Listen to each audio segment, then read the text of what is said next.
Mr. Fiat, an astrological portrait by Ciro Discepolo.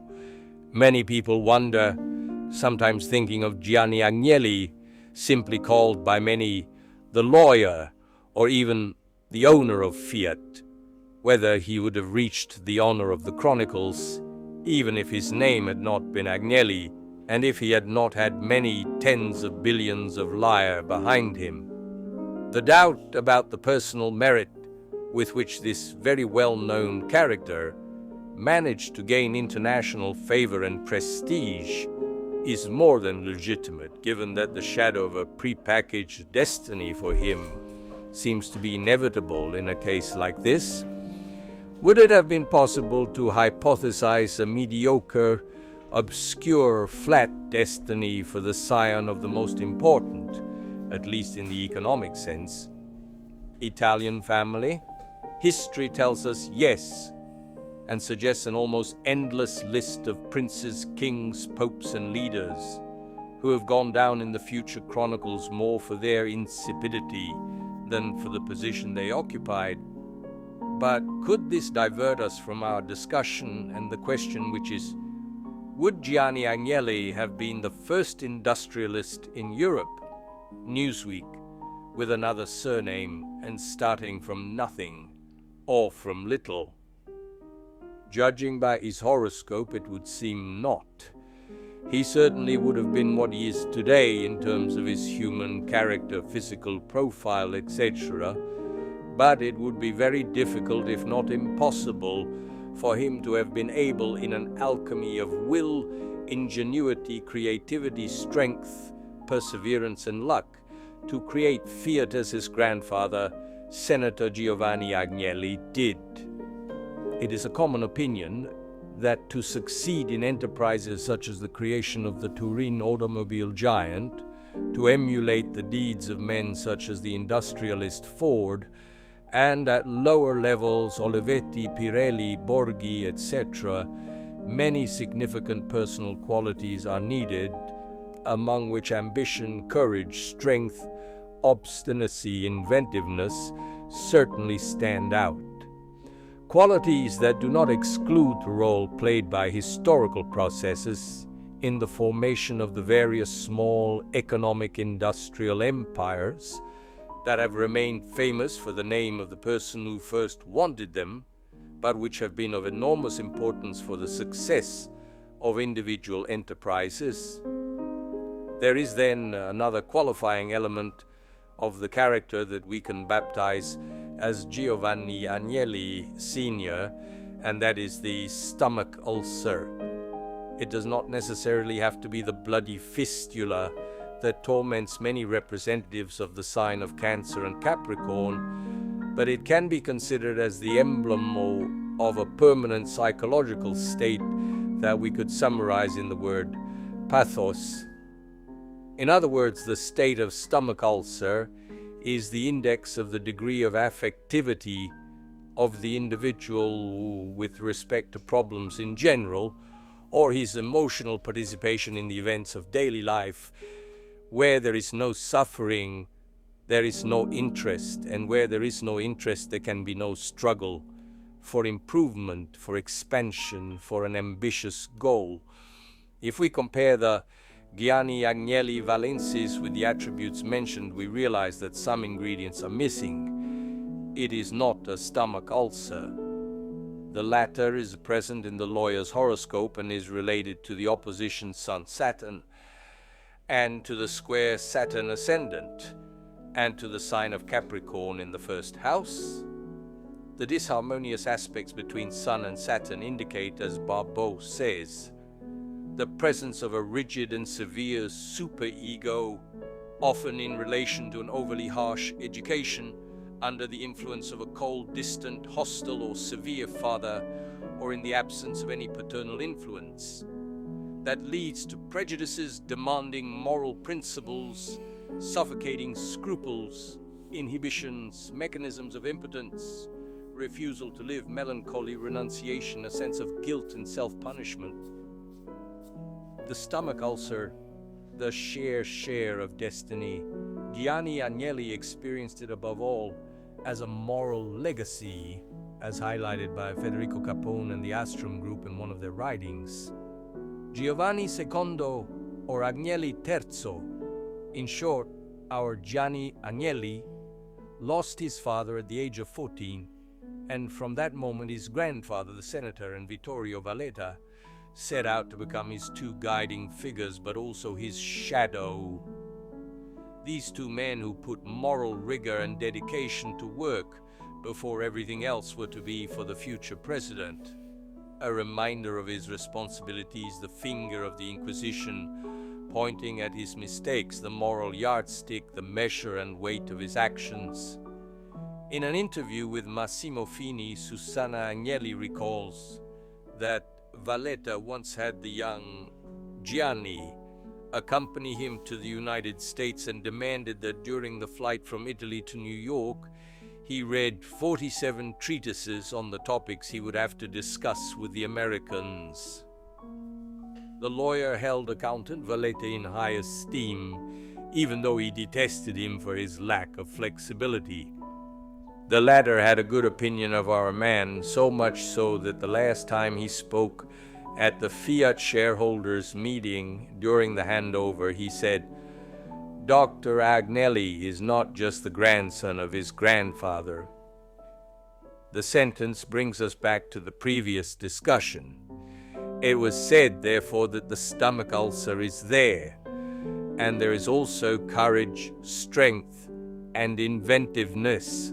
There is obstinacy and there is not, but ambition is missing, or at least an ambition so great above all else as to justify the radical break with a normal state of quiet that man is led to live when he does not have to achieve objectives of the type mentioned. The highlight of a subject's vital energies, his libido, his basic intentions, are first of all represented by the position of the sun in the houses. A sun in the 10th or 6th or 2nd, if the mainspring is greed, certainly makes one think of a man who fights in this direction. A sun in the 3rd house almost never. It is rather the index of an inclination towards social relationships, towards one's own continuous cultural enrichment, towards the idea of one's own person as a vehicle for exchange. In our case, towards the leading role with respect to brothers, and again, the sign of a mental flexibility ready to follow time, situations. For a long-term plan, however, a fixity of purpose is needed that in our case absolutely does not exist, and this is visible in the position of the Sun, Moon, and Mars in the 3rd house, values co-significant to the sign of Gemini, whose continuity cannot certainly be praised, and in the conjunction Mercury-Uranus. The latter is a particularly interesting aspect that demonstrates rapidity of thought, mental agility, immediate intuition, boredom with repetitions, great intelligence. His brother Umberto says of him, he has the defect of being interested in too many things at once, so he is quite unstable. He gets bored because he's already thinking about another topic. He's chasing another idea. He's afraid of losing something. He wants to do two at the same time, possibly 1,000 kilometers from each other. So it would have been difficult for Gianni Agnelli to have become a captain of industry in the pioneering sense of the term. But what, if not a captain of industry, could he have become in other circumstances, and who exactly is this man defined by Stern as the last gentleman of Italy? Mr. Fiat, as Enzo Biaggi defined him in the book of the same name published by Rizzoli, was born in Turin on March 12, 1921 at 2:30 a.m. He is therefore a Pisces with Sagittarius or Capricorn ascendant and moon in Aries. His astrological dominants are essentially three: Mars, Jupiter, and Saturn. Mars for the angularity at the FC for the conjunction with the moon, also angular, and because it governs in exaltation Capricorn, which is at the ascendant. Jupiter as lord of the ascendant and of the solar sign from which the luminary gives him aspect, and Saturn because it is the lord of Capricorn, which extends across almost the entire first field, and because it is in aspect to the Sun. With good approximation, we can say that the president of Fiat is Mars, Jupiter, and Saturn, or at least that his life has been up to now an eloquent representation of the qualifications that these stars imply. The lawyer has lived the three dominants separately, with little influence from one over the other. His childhood and youth were characterized by Mars, the sense of competition, the search for primacy, the taste for adventure, the passion for sports, for fast cars, for engines. Clara Agnelli says of him, "Physical courage is one of his qualities. When he was young, he underwent an operation behind his ear, very painful, and had his head all bandaged. He never complained. Wounded twice in a leg and an arm in the desert, a frozen finger in Russia. He hid it. He didn't want it to be seen and no one to ask him. He never talks about his health." Still in relation to his courage, Moon Mars angular at FC, we learn from Biaggi's book, various other quotes contained here are taken from the same source, that he went to Vietnam to General Westmoreland and flew over the Ho Chi Minh Trail in a helicopter, returning with the aircraft riddled with bullets. The chronicles still tell us about him as a brave, decorated cavalry officer during the war in Russia and Africa, as well as a reckless navigator who crossed the Colorado on a raft. And here we stop to avoid that. In the oblivion of such magnificence, our imagination shows us him in the act of swimming across the Po with a 500 in his hand raised like a flag, echoing Mao Zedong. Jokes aside, the lawyer Agnelli has shown himself to be a brave man several times. For example, when he refused to Gaddafi to remove Arrigo Levi, a very good journalist of Jewish origin, Edil, from the management of La Stampa, following a satire that the newspaper had dedicated to him, despite the African leader threatening an Arab blockade against Fiat. The martial enthusiasm of youth was replaced for the subject by a period of jovial splendor.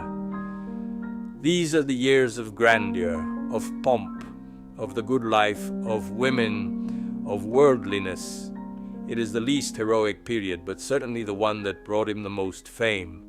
These are the years in which he said, "What I like are fast cars, the green carpet, beautiful girls." The indisputable charm that still today has on the crowds is certainly anchored to those times, and the charismatic tones that his figure assumed in relation to such glorious deeds have made him, according to surveys, more popular in Italy than the Pope Claudio Panatta and Enrico Berlinguer. This second phase that we could define as of enjoyment has then given way to the current one, probably the last, linked to the severe Saturn. Enzo Biaggi says in the text cited, "Usually it is after 40 that the Agnellis reveal themselves," and he implies in responsibilities.